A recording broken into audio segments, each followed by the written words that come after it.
여러분 안녕하십니까. 강신업 변호사입니다.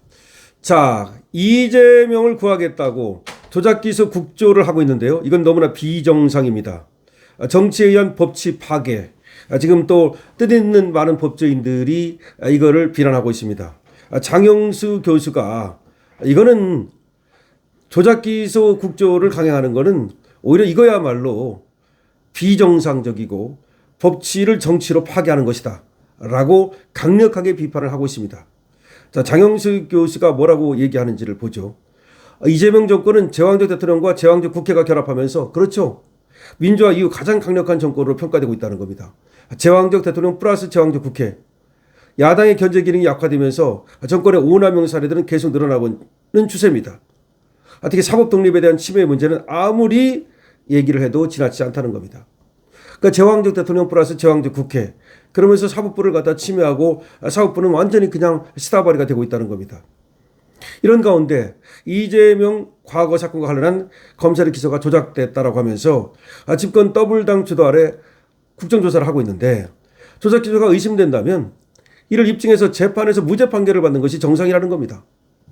재판을 통한 해결이 아닌 공소 취소를 주장하는 건 비정상이고 이를 대상으로 집권 세력이 국정조사를 하는 것도 정말 비정상이라는 겁니다. 말하면 뭐 하겠습니까? 사법의 본질은 공정한 재판이라는 겁니다. 이를 위해서 필수적인 전제가 사법부의 독립성과 중립성이라는 거죠. 사법부 독립을 무시하는 것은 재판의 독립성과 공정성을 깨트리는 행위라는 겁니다. 재판의 공정이 깨지고 사법부의 기능이 무력화되는 것은 민주국가의 기초가 훼손된다는 겁니다. 이건 매우 심각한 문제가 아닐 수 없다라고 장영수 교수는 얘기합니다. 최근 들어 제왕적 대통령에 이어 제왕적 국회라는 말이 많이 나온다는 겁니다. 민주국가에서 제왕적이라는 말은 민족이 않다는 말과 똑같다는 말입니다. 더구나 국가기관이 제왕적이라는 것은 우연적인 것으로 평가할 수밖에 없다는 거죠. 그중에도 여당이 추진하고 있는 조작기소 국정조사 사건, 이거는 문제가 매우 심각하다라고 장영식 교수는 얘기합니다. 도대체 납득할 수 없는 그런 권한 오남용의 산물이라는 겁니다. 조작기소란 실체적 진실에 기초한 기소가 아니라 조작된 사실에 대한 기초한 기소를 말하는 건데 민주당에서는 만약 그렇게 자기들이 자신이 있다면 재판을 통해서 그 조작된 사실을 밝혀내고 무죄를 받으면 되는 거지. 처음에는 공소 취소를 요구하는 의원 모임을 만들었다가 그게 또 비판이 강해지자 그러니까 엄청나게 비판이 일어났죠. 그러니까 이제 국정조사를 그걸 하겠다. 이게 말이 안 된다는 거죠. 이게 말이 안 되는 이유는 첫째, 이점의 사법 리스크를 해결하기 위한 집권 여당 주도로 국정조사를 한다는 것은 명백한 이해 충돌이라는 거죠. 이건 옳건행위라는 겁니다. 둘째, 검찰 기소에 관한 것은 현행법상 국정조사의 대상이 될 수 없다는 겁니다. 이건 너무나 당연한 겁니다. 셋째, 조작 기소가 사실이라면 재판에서 입증하고 무죄 판결을 받으면 되는 거지 왜 그걸 갖다 공소 취소로 해결하려고 하느냐 이 말입니다. 자, 현행법에 보면 말이죠. 헌법에 국회 국정조사권을 명문화한 것은 국회 조사 대상 기관에 대한 우월성을 인정하기 때문이 아니라 삼권 분립의 틀 안에서 상호 견제와 균형을 하기 위한 거라는 거죠. 그러므로 이를 선출된 권력의 우위로 설명하는 것은 잘못이라는 겁니다. 헌법이 규정한 삼권 분립은 삼권의 대등성을 전제한 것이지 국회가 더 우월하다, 선출된 권력이기 때문에 우위에 있다. 그게 아니라는 겁니다. 국정조사는 국회의 국정통제권의 하나로 특정한 사안에 대해서 국회가 직접 조사하는 것을 말하는 것인데 이 법에 의하면 감사 또는 조사는 개인의 사생활을 침해하거나 또는 계속 중인 재판 또는 수사 중인 사건에 소추에 관여할 목적으로 행사되어서는 안 된다. 다시 말해서 계속 중인 재판 또는 수사 여기에 국정조사를 하면 안 된다는 겁니다. 현행법이 수사 기소 재판에 대한 국정감사 조사를 배제한 이유는 간단한 거죠. 그건 삼권 분립을 어기는 거기 때문이에요. 아니 수사에 대해서 재판에 대해서 국정조사를 하면 삼권 분립이 이게 무너지는 거 아닙니까? 그러면 공정한 수사가 될 수 없고 공정한 재판이 될 수 없잖아요. 그래서 그걸 못하도록 만들어 놓은 건데 그걸 무시하고 자기들이 말이죠. 그냥 갖다가 무조건 밀어붙이고 있는 겁니다. 이건 불법이야. 언젠가는 말이죠. 이 국정조사가 불법으로 이제 단죄되는 날이 올 겁니다.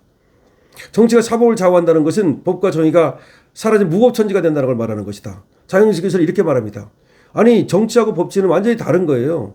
그런데 정치가 법치를 갖다가 지들 멋대로 하면은 그럼 법치가 무너지는 거 아닙니까?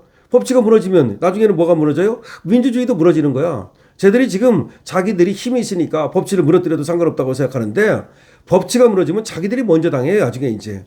민주가 없는 법치는 이 장님이 되지만 법치가 없는 민주주의는 브레이크가 고장난 북주기관과도 같다.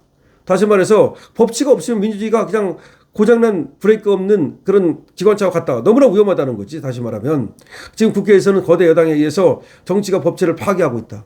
정치가 법치를 파괴하면서 법치가 무너지고 있다. 법치가 무너지면 어떻게 되느냐. 그러면 이제 만인 대 만인의 투쟁이 되는 거야. 이제 힘 있는 사람이 이기는 거야. 권력은 부패하게 되고 말이죠. 그리고 이제 힘 있는 사람 빠져나가고 일시적으로는 그렇게 된다는 거죠. 그럼 나중에는 어떻게 되겠는가? 나중에는 걔들이 당한다는 거야. 그럼 분명한 겁니다. 쟤들이 지금 자기들이 권력 있다고 법치를 무너뜨리고 있어요. 지금 검찰을 무너뜨렸죠. 그다음에 법원을 무너뜨리고 있죠. 그럼 나중에는 어떻게 될까요? 이제 힘 있는 사람이 쉽게 말하면 이제 뭐 겁도 안 내도 돼요. 수사도 겁도 안 내도 되고 재판도 겁도 안 내도 되는 사람들이 있어요. 예를 들어서 조폭일 수도 있고 그게 무슨 뭐 이제 우리나라가 뭐가 나타날 수 있냐면은 야쿠자 같은 게 나타날 수 있어요. 이제 사마페 같은 거. 왜냐하면 마피아 같은 거. 이제 검찰의 권력이 약해졌잖아요. 그 틈을 비집고 나오는 것이 바로 이 조직 폭력이라든가 내지는 마약이라든가 내지는 어떤 정치 깡패라든가 이런 사람들이 나타나는 거야. 지금은 쟤들이 힘이 있으니까 자기들이 우월하고 좋지. 하지만 예를 들어서 정치 깡패가 나타나고 쳐봐. 만약에 사마페 같은 야쿠자 같은 게 나타나다고 쳐봅시다. 그럼 그걸 뭘로 막을 거야? 지금까지는 검찰이 막아주고 경찰이 막아줬죠. 그런데 그걸 뭘로 막을 거야? 국회가 그걸 막을 거야? 국회가 막을 수 있는 거는 지금 사법부 지금 박상용 검사를 데려다가 국정조사하는 거 그걸 할 수 있었지만 깡패를 어떻게 국회가 막아? 걔들이 이제 당하는 거야 말하자면. 독버섯을 갖다지 기르는 거야. 그러면 걔들한테는 꼼짝도 못하는 일이 벌어지는 거야 이제. 쉽게 말하면 우리나라는 말이죠. 정치 깡패가 지금 없어요. 그다음에 마피아라든지 사마페라든지 야쿠자 같은 게 없어요. 그건 그만큼 우리가 법치가 탄탄했기 때문이고 경찰 검찰이 그야말로 걔들이 숨쉴 구멍을 다 막아버렸기 때문입니다. 그런데 이제 경찰 검찰이 무너지고 법치가 무너지면 어떻게 되겠습니까? 걔들이 이제 독버섯처럼 이제 자라납니다. 그런 다음에 걔들이 바로 정치 깡패에 대해서 정치인을 테러하고 이런 일이 생기는 거야. 이제 암살하고 이런 일이 생길 거야. 옛날에도 조봉암 뭐 예를 들어서 또 조봉암은 아니지만 또 암살 사건 같은 것이 그때도 김거 암살 사건이라든가 뭐 이런 것들이 그 뭐 정치 깡패는 아니지만 어쨌든 당시에도 정치 깡패들이 엄청나게 사실 또 그 활약을 하지 않았습니까? 똑같은 일이 이제 다시 벌어지지 말라는 법이 없습니다. 그래서 결과적으로는 물론 그때도 조봉암도 사실은 정치 깡패는 아니지만 사법살인이라고 해서 그때도 사법부가 무너지니까 제대로 역할을 못하니까 조봉암이 억울하게 말이죠. 사법살인을 당했다고 보는 거 아닙니까? 그러니까 깡패가 됐든 아니면 법치가 무너져가지고 사법부가 제대로 된 판결을 안 하든 제대로 된 수사를 안 하든 간에 그 피해를 누가 입게 되느냐? 정치인이 입게 된다 이거야. 근데 그때는 이제 뭐 예를 들어서 힘 있는 쪽에 반대쪽이 그런 피해를 입겠지만 또 권력이 돌고 도는 거니까 그 다음에는 또 다른 쪽이 또 피해를 입게 될 수가 있습니다. 그러니까 제가 말씀드리는 거는 민주당 애들이 지금 쟤들이 힘 있다고 법치를 무너뜨리고 있는데 그 피해를 자기들이 이제 고스란히 보는 날이 올 겁니다. 그래서 장영수 교수가 얘기를 하고 있습니다. 지금 박상용 검사를 갖다가 잡아다가 국정조사를 하는 게 불법이라는 겁니다. 그런데 그렇게 불법을 하는 이유가 이재명 하나 구하겠다고 그렇게 하는 건데 결과적으로는 자기들도 이 법치가 무너지게 되면 결국 민주도 무너지게 되고 민주가 무너지게 되면 결국은 뭐 국회가 할 수 있는 일이 없어지는 거 아니겠습니까? 그런 날이 올 거다 이런 얘기죠. 근데 그런 걸 모르고 쟤들이 그렇게 자기 마음대로 지금 민주를 무너뜨리고 법치를 무너뜨리고 있다라고 장영수 교수가 한탄하고 있는 겁니다. 여러분 어떻게 생각하십니까? 강시엽입니다. 좋아요, 구독을 부탁드립니다.